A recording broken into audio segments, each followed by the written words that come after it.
He said, you're gonna get on board, and we're gonna go someplace, and then we're gonna come back, and that's all.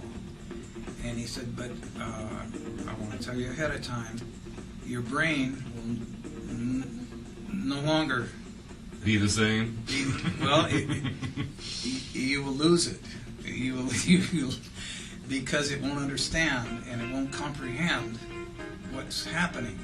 So use your mind, use your feelings, come from your heart, meditate, go into a focus point, and go to your higher thoughts and feelings, rather than worrying about what was going to happen. These shutters are opening and shutting and creating all this reality you see around you. It doesn't really exist. It's all spirit. It's all energy. But we're creating this. If you want to give us an intro on how you and Otis Carr came together and what your background was at the time, and bring us up to date. And how you worked with Jacques Cousteau, which is Okay, really yeah, fabulous. that's a good place to start. Okay, well, I got out of the service in '54, and when I was in the service, I was stationed on Guam, and they had the Korean outbreak, and they shipped us out in the middle of the night to Korea, and we made the Wonchon landing, and went through that situation, which was kind of unpleasant. I got wounded about 4 times, and had frostbite and so forth. And I became very, very discouraged with the military, totally, because of everything. And I was an objector from the start on killing people, so I'd shoot in the air or whatever. They didn't care much for me. But while I was on Guam, the Marines would fight with the Army, and the Army would fight with the Navy at bars. They'd go out and have fist fights.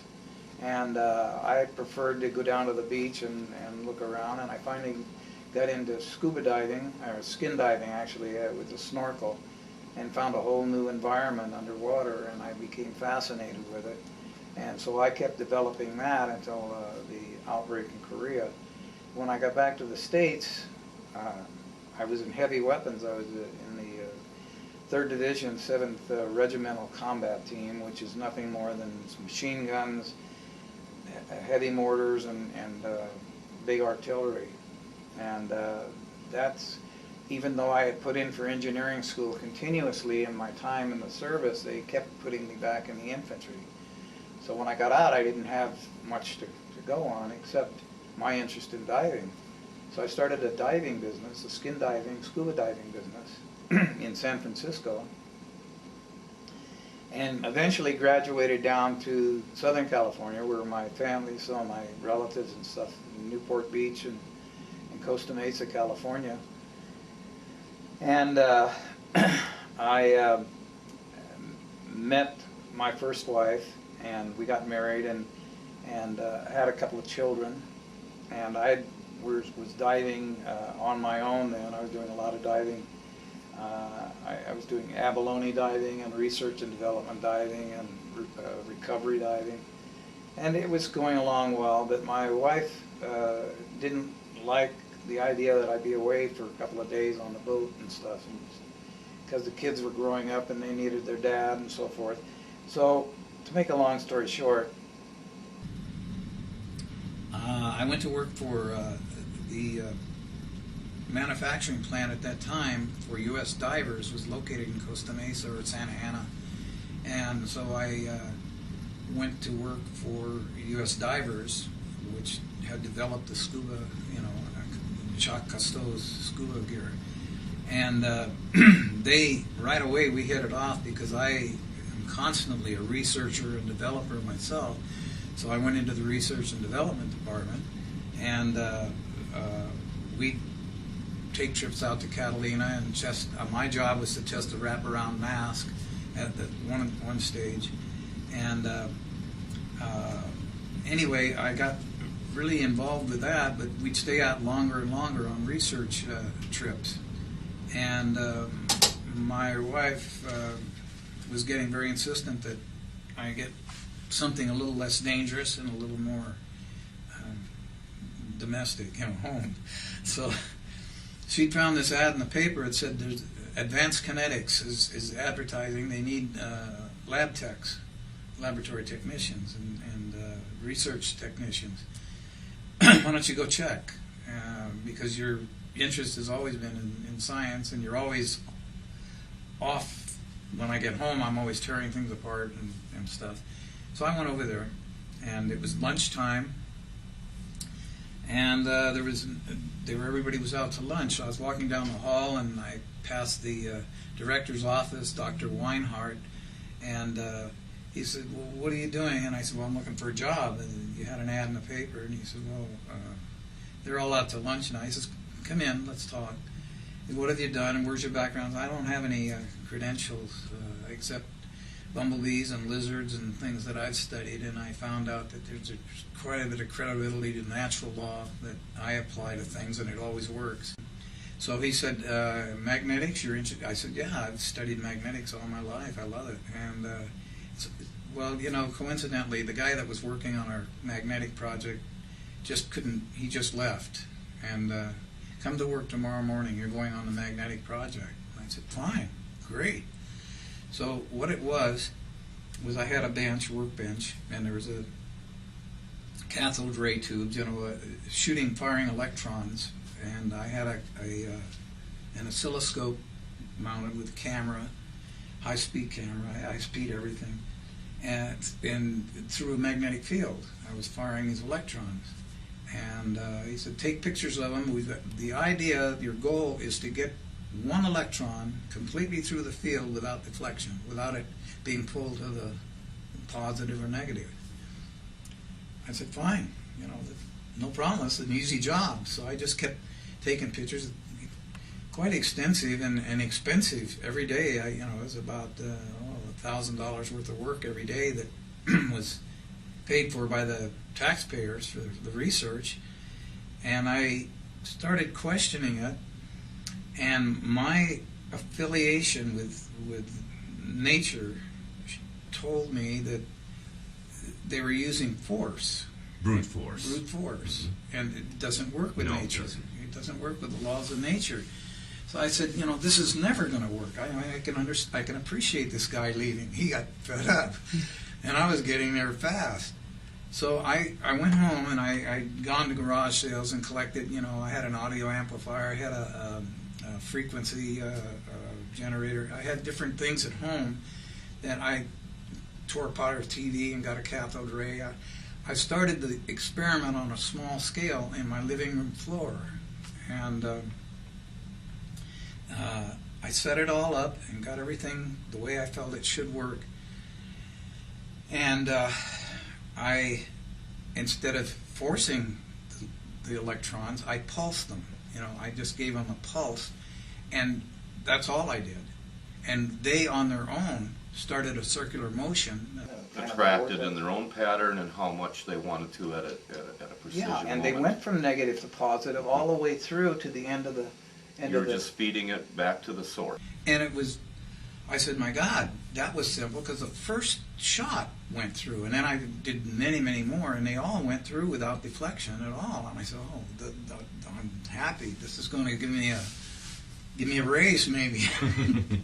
So then the next experiment, on the bench next to me, they were working on levitation. Other technicians, other engineers were working. In what department were they working in with? advanced kinetics.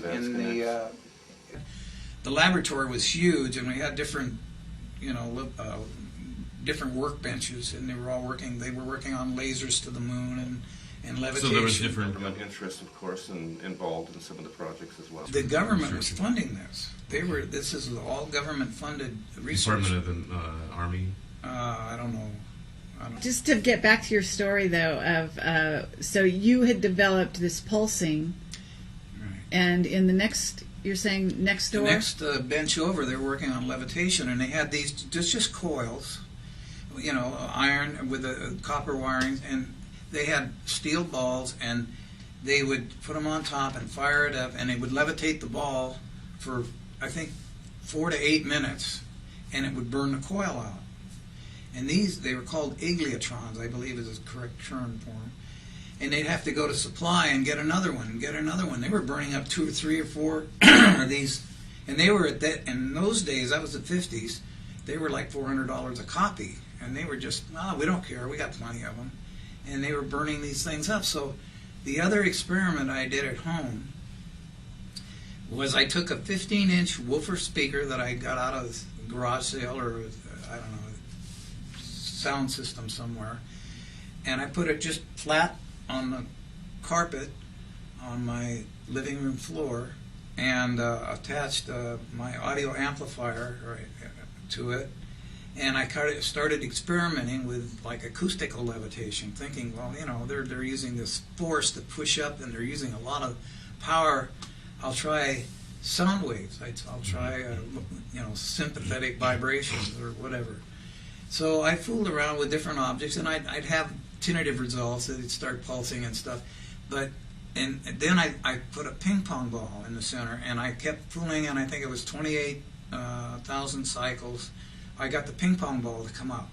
Interesting you mention that, because I recall seeing a news clip back in 1989 showing the scientist discovered how to do exactly what you just described. This was back in, what, the 60s or something? In the 50s. 50s, oh God. Pulsing was quite simple, and you know, it can be done today. It can be duplicated today, I suppose. You know, I never tried it. I didn't think, you know, to go back to it, but it was a very simple operation because you let nature do all the work, and all I did was understand what was happening.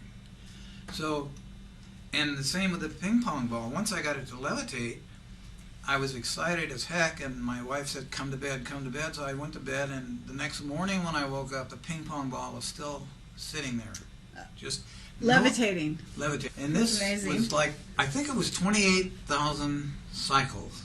No heat? No heat, no heat. And sound, but It's sound. acoustical sound, that's all it was. Now, was it audible to the human ear No, as far as the no, sound that it you was were above. generating? It's just, I couldn't hear a thing. It was So you're talking perhaps high frequency level, or Yeah, ultra yeah. low or ultra high? Yeah, I experimented with different, you know, down in the lower ranges, and nothing seemed to happen. It had bounced and stuff. But when I got up, In the UHF. yeah, then Magic it, happened. then it happened. So I thank my wife for the pushing into that direction, because this is my field. This is what I always wanted to do, and I think we're onto something here, and I can put my 2 cents into to the pot and help humanity do something. Way back then, you knew all this. Oh yeah. And so, but you took it to these guys, right? And how did they I react? took it to Dr. Weinhardt himself. I took Polaroids and I wrote up papers on it, just like I did with my at the lab. And I took it into Dr. Weinhardt, and he says, "Close the door. Come in. Sit down." He said, he looked it all over and stuff, and he said, "Yeah, I know it's that simple, Ralph. I know that. I know that. But this is a government-funded research facility. We count on the funds to keep us going. We're not necessarily interested right now in finding the answers. We're interested in looking for them. And we get paid handsomely for looking for the answers." And I said, "Well, here, look, this works. I mean, maybe I don't know what I'm doing, and maybe it's not right. But I thought if I turned it over to the boys here, we can come together, and this is a lot simpler than $400 a copy for Igliotrons and wasting our time with the cathode, you know, that you've got set up." And he says, "Well, I can appreciate what you've come up with, and I didn't think you'd get there this fast with this because of your interest in natural law. But I'm going to have to shred this." He had a shredder right there. "I'm going to have to shred this and tell you to go back to work on what you were doing." Well, right there, my whole world collapsed. I mean, I thought, where am I? I mean, I didn't, my whole attitude, my whole demeanor towards the world Right. changed. Who are these people anyway? Yeah. And who are they really working for? Right. That's exactly the way I felt. So So eventually you actually left the job, right? Yeah. You just got... To make a long story short, I went back, I worked another 2 weeks, and I couldn't stand it. I just, that's it, I'm done. So, but during this period, I started meeting people, just coincidentally, who were most people I talked to outside of the lab didn't want to talk science. They wanted to talk other things. So I had very limited contacts with other people that were interested in science. Except I started meeting, I met this one person that said, well, you know, what you're talking about is exactly what they're talking about in these meetings that I go to. And the name of the meetings are called Understanding. And they were developed by a person called Daniel Fry, who was in the UFO and stuff. And they want to understand more. Why don't you come to one of our meetings and talk? Well, I went to the meetings and I kind of duplicated what I just said about where I was working, you know. And they said, oh, you know, you've got to meet somebody. You've got to meet Mr. Carr. What year was this? Well, I think it was late 59 or early 60s. Mm-hmm. And they said, you guys are talking the same thing, the same exact thing. And I said, well, okay. And he said, well, coincidentally, we're in touch with, he just had some bad luck in Norman, Oklahoma. That's where he was trying to demonstrate the craft, some, you know, the flying discs. And they started negatively defining his work. And the newspapers got a hold of it, and you know, like, well, he's trying to get funds to do something that's impossible, and science has just never heard of such a thing, and so forth. So we're going to bring him out here, and we're gonna get a lab out here, and let him with his entourage, and let's go. Let's try another place, another time, and see if we can get somewhere. So they did. And I met with Carr and his entourage. He had Dennis Ripolte, Norman Colton, Wayne Aho.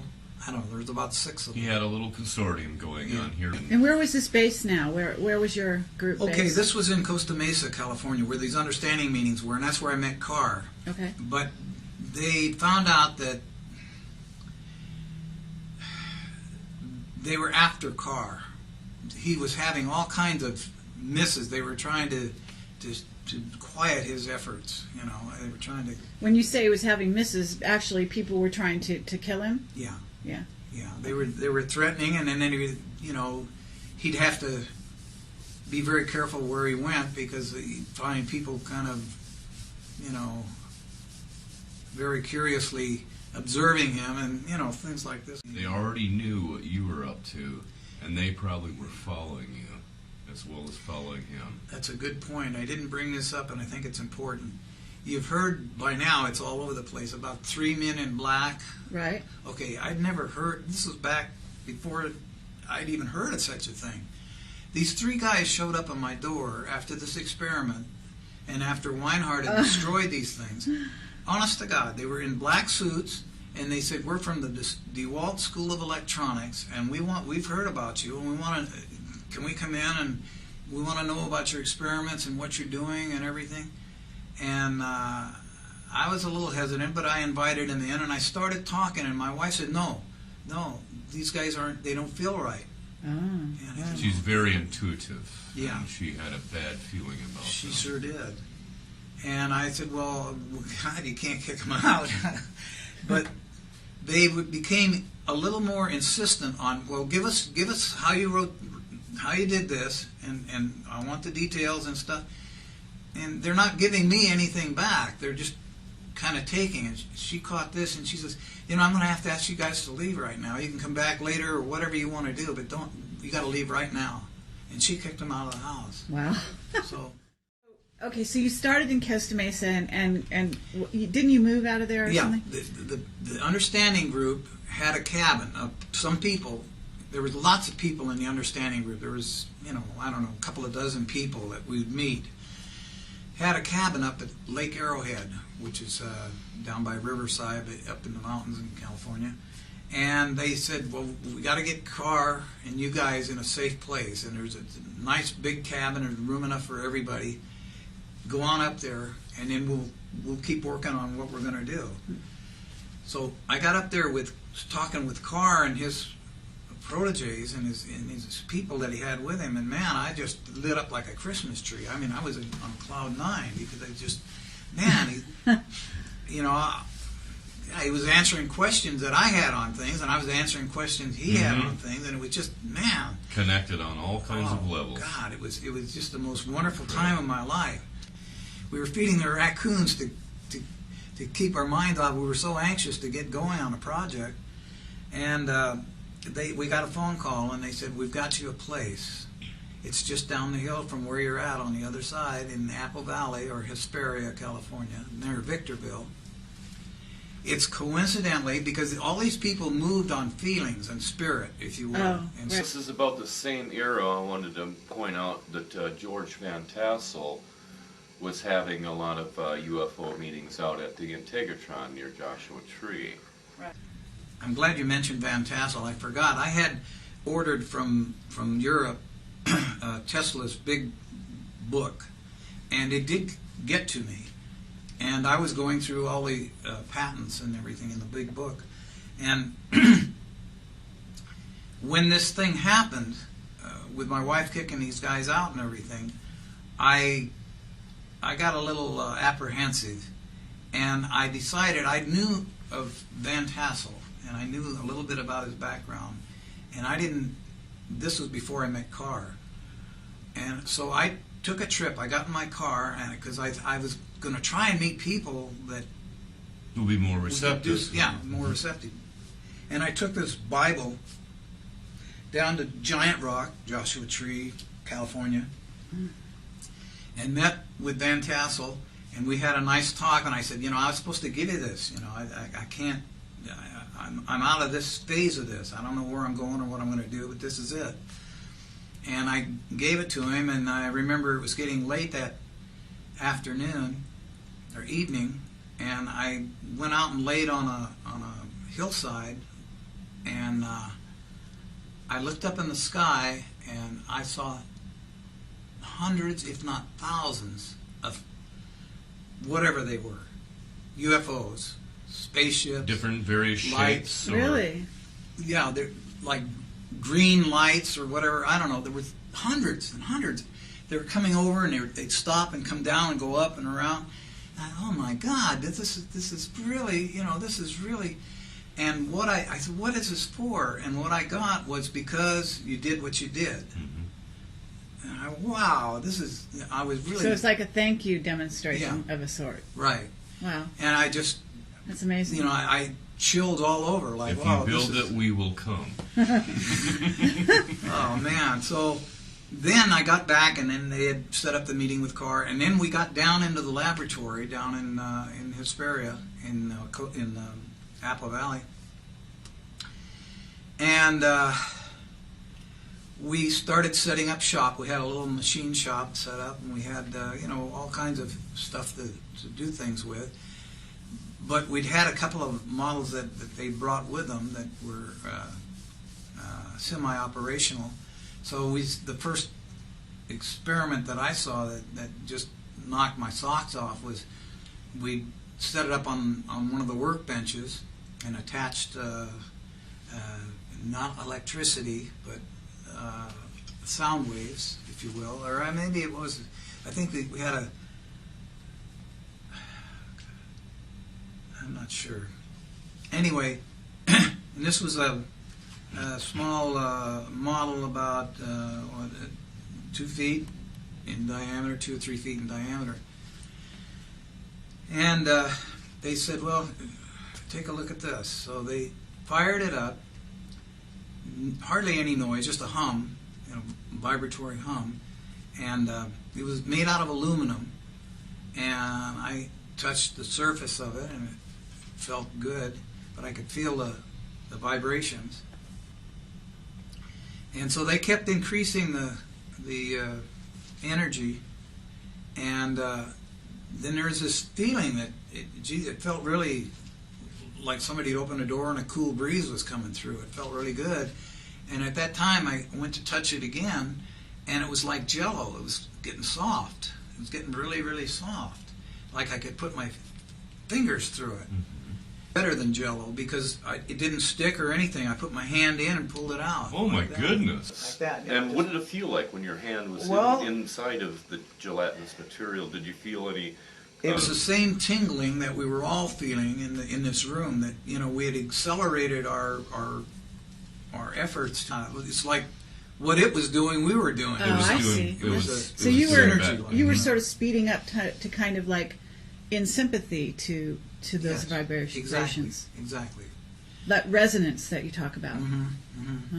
And Carr, well, after the experiment, Carr, the way he briefed us on things was just we'd sit down and have a cup of coffee, and but he'd come out with this wonderful stuff that just about the laws of nature and how they are.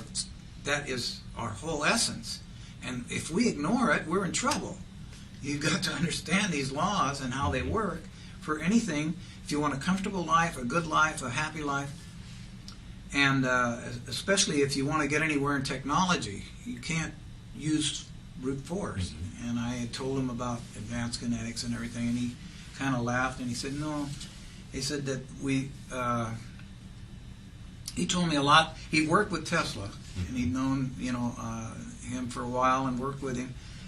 And I guess by now you already know about the story of Tesla going to J.P. Morgan and When he showed the wireless tower how to transmit power wirelessly, and he says it's a real good idea, but how are we going to stick a meter on it? yeah, exactly. The essence of we are in control is really astounding, and he definitely sent the message.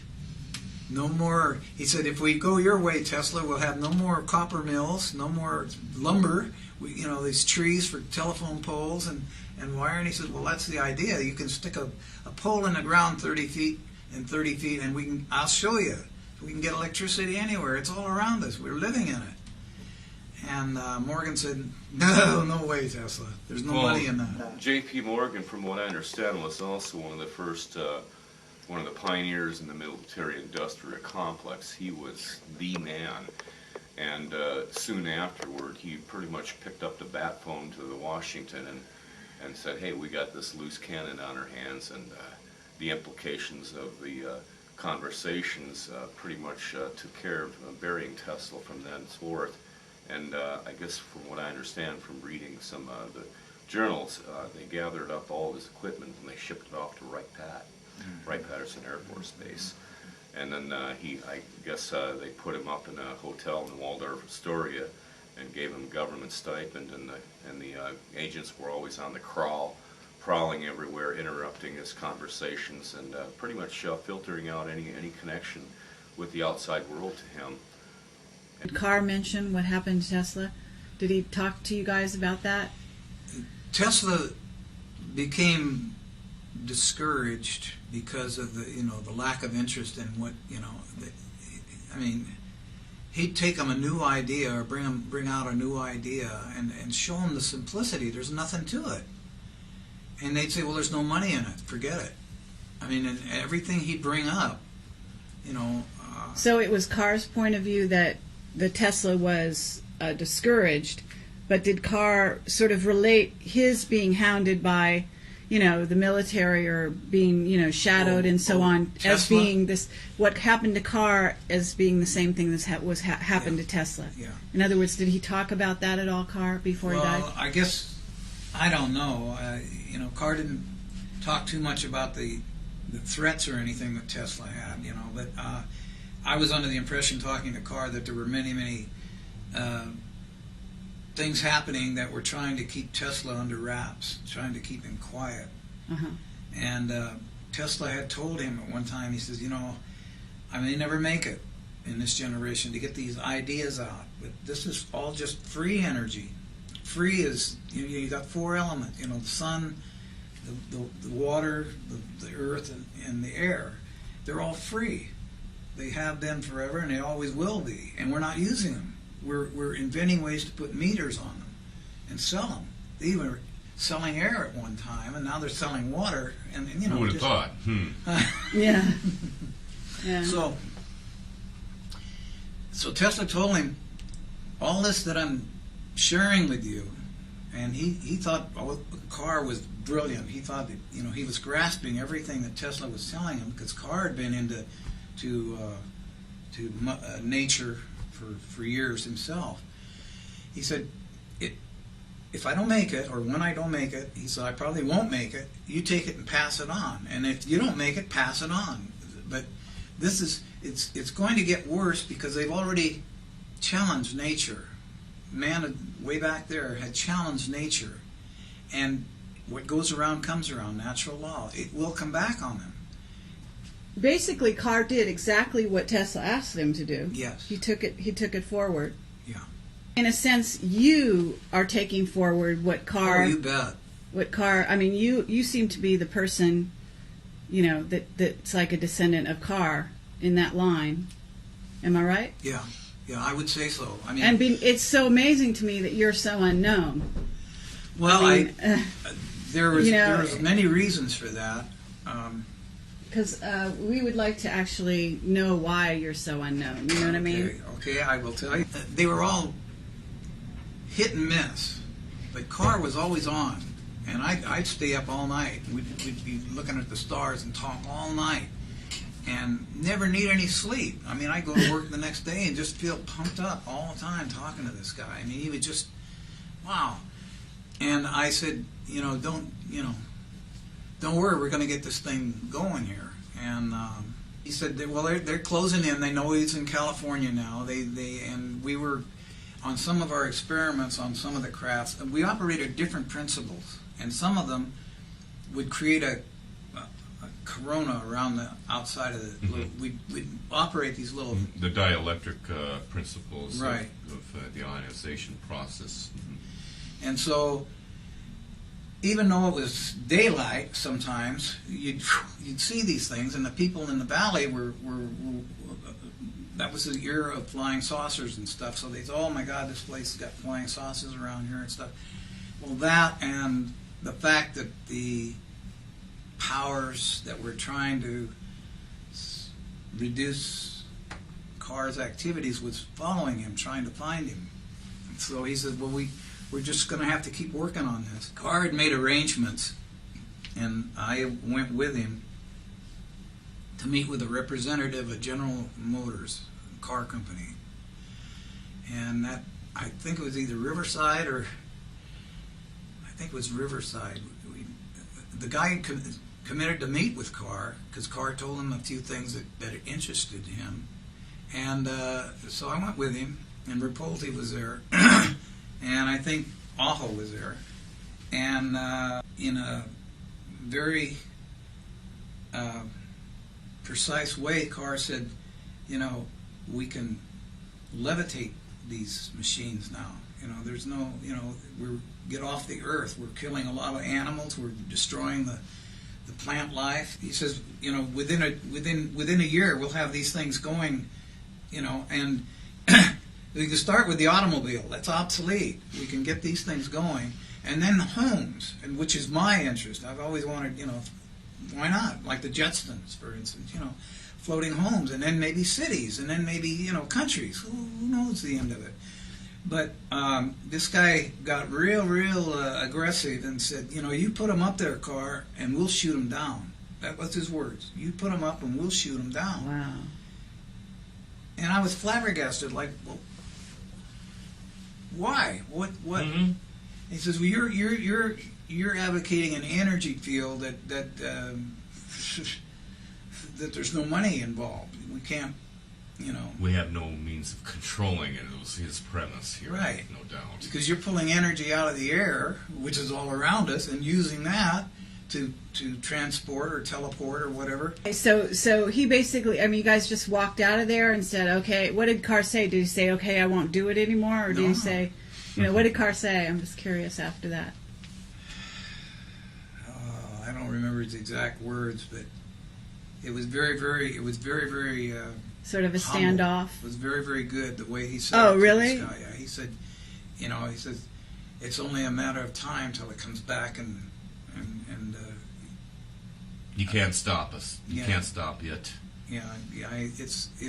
It's here, whether it's here today or tomorrow. It's here, and it's rapidly approaching the point where it has to be, not want to be, but has to be. And he said, "I'm sorry you don't, see our point, because we were willing to work with you. You could fund us, and we could show you what we could do." And the guy wasn't interested, so we just left. And that was another acquaintance that I had with the system that we live in. I mean, I could never accept. We went back to Apple Valley and said, let's get the 45-foot craft going. Let's have people on board. Let's and we'll document it, and we'll have the proof, and then we'll find ways. And we had the understanding group finding ways to let people know what we were going to do. We're going to have live demonstrations eventually. Make a long story short, we went through stages, and we finally got to the big craft. There was actually two of them, but there was the one craft that we were ready to try and experiment with. And how big was that again? 45 feet Okay. diameter.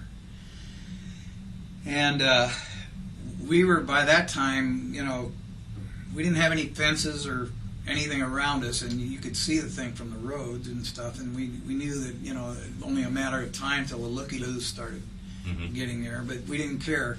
We knew we had to do something before, because now General Motors is going to go tell whoever what we're proposing, and it won't be long before they find out what we're doing. Well, he says, "Come on, we're going to go." He got us into the briefing room, and he told, there was three of us. I don't remember who the other two guys were now. It wasn't Rapoldi, it wasn't Colton, it wasn't Aho. But there was three of us, and he said, "What you're going to do, you're going to get on board. We're going to go downrange." We had a 65-mile range in Apple Valley, and where we eventually wound up was about 10 miles, I think, downrange. He says, "You're gonna get on board, and we're gonna go someplace, and then we're gonna come back, and that's all." And he said, "But I want to tell you ahead of time, your brain will no longer be the same." You will lose it. You will, because it won't understand and it won't comprehend what's happening. So use your mind, use your feelings, come from your heart, meditate, go into a focus point, and go to your higher thoughts and feelings, rather than worrying about what was going to happen." So he said, "It's going to be a strange experience for you, but it will happen, and we will document it." And so we got on board, and what it was there on board, it was just a small, like a crystal ball in the center. It wasn't actually in the center, it was off center a little bit. And it had I think it was a laser, I don't know, but there was a white light coming up from the bottom of it. It's shining up through it. And it just beautifully broke the color spectrum into, like, from infrared, red, orange, yellow, all the way around 360 degrees. And to anywhere you wanted to go, any degree you wanted to go in the color spectrum was there. And I said, "Boy, that's beautiful." And we'd been briefed on it, but I didn't, until I saw it, I didn't realize, what was going on. He said, "Okay, just relax. We're going to go to an area that symbolizes." He used to use symbols a lot. I mean, he'd say, talking is useless. You have to use, higher than talking is symbols, is to reach the mind. Thinking in pictures. In pictures, right. So talking is, in fact, off the subject for a minute, when I used to read a lot, one of my greatest people was Khalil Gibran, and he wrote the book The Prophet, and in there he said, one of his sayings was, "Half of what I say to you is meaningless, but it's necessary so that the other half may reach you." And I thought, "Whoa, now I get it, that you have to come from the soul or the heart, or it's no good. It's just going around in circles. There was something about choosing the blue spectrum in order to, with your It was minds? aquamarine. Aquamarine. Aquamarine. The car, we were in touch. I don't know if we had walkie-talkie. I don't know, but I remember we were in touch. Uh-huh. And he said, "Okay, we're going to Aquamarine. That's over there. And hang on, boys, let's go." So we sat there, and I'm just doing this from memory. And I'm So you're all collectively focusing the same collective thought right on to feed this Aquamarine. energy in a center of a focal point, which was this ball. Right. And this ball then started just closing down and focusing on Aquamarine. The whole thing became Aquamarine. And I said, my God, this is how did he do that? You know? And he told us later that we were a part of it doing it because we were focused on it. And I said, oh, this is There's great. this biofeedback mechanism that's synergistic. Yeah. So we got focused on it, and then I was waiting for the thing to move now, and nothing seemed to happen. Nothing, you know. And then Carr said, "Okay, boys, get out of the craft and see what's going on." Well, didn't it work, or what happened? He said, "Come on, get out of the craft."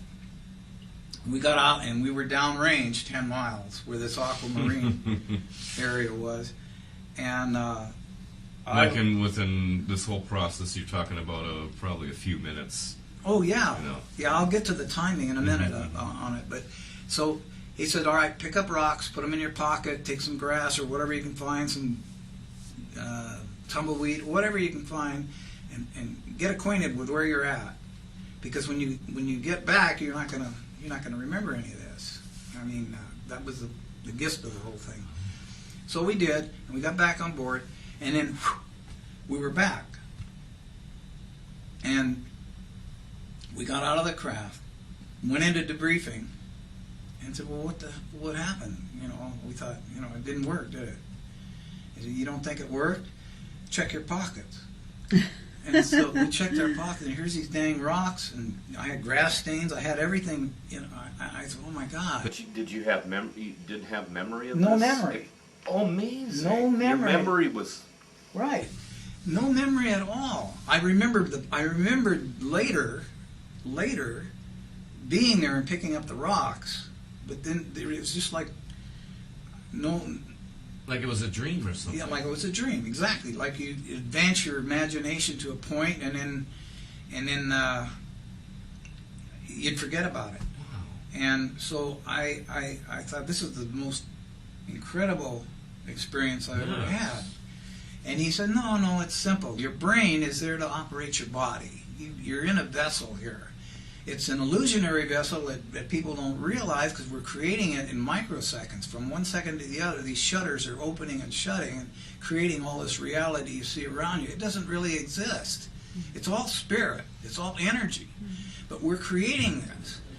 And he was blowing us away, and he said, but your brain has a capacity limit. It goes to a certain point of its responsibility, and unless it's in touch with the mind, unless it consents to be in touch with the mind, which The is higher mind, really. well, yeah, that's the mind of all of us, because we're all one. Uh-huh. Unless it gets in touch with that, it doesn't know what's going on. Am I to presume that at that moment that you had that flight of that 10-mile distance, your brain was being stretched like a rubber band, but when you went back faster than the memories of the experience could come back, and your brain could realize it. Yeah, something like that. I don't know, days later or months later, you could remember, like you said, picking up the rocks then. Yeah, but I don't remember any movement whatsoever. I mean, I don't. You don't remember the like craft moving, or you don't I'm move your sitting body here, moving.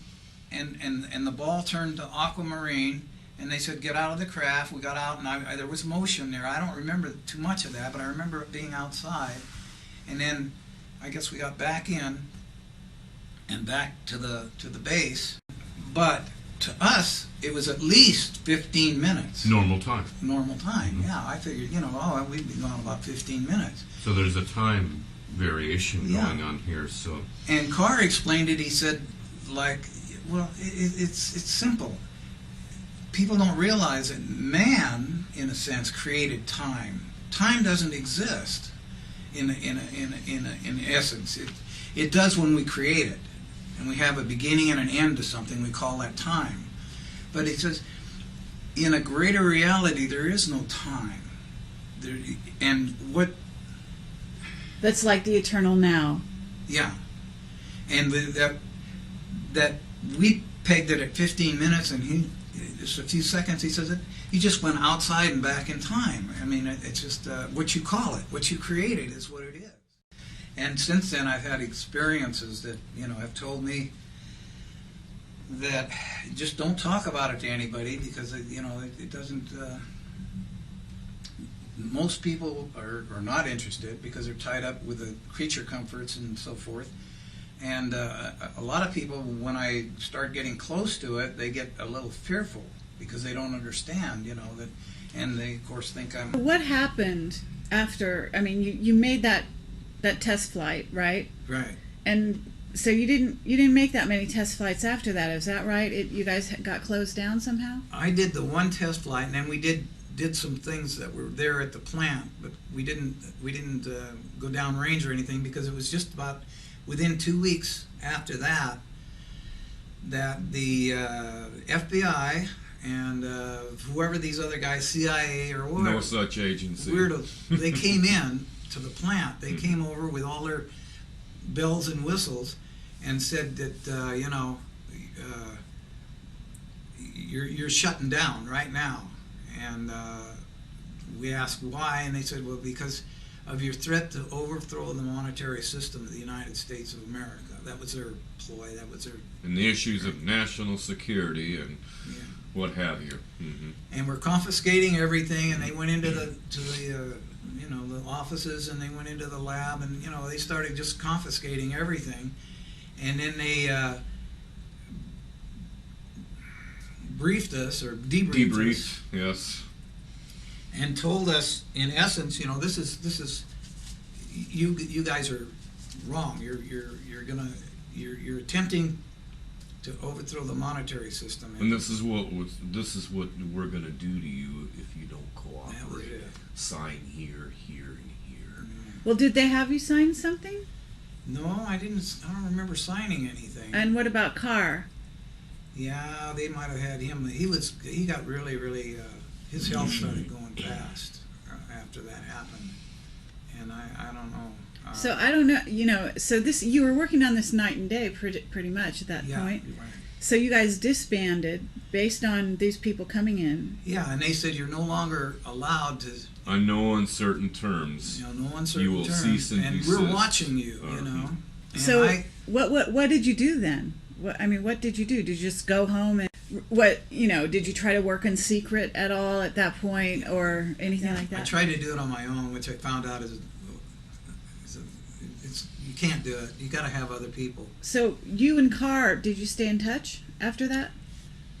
Well, they told us not to, so I, through understanding, I was in touch with Carr, and I said we'll get together again. But he was really, he said no, I don't think we're going to make it this time.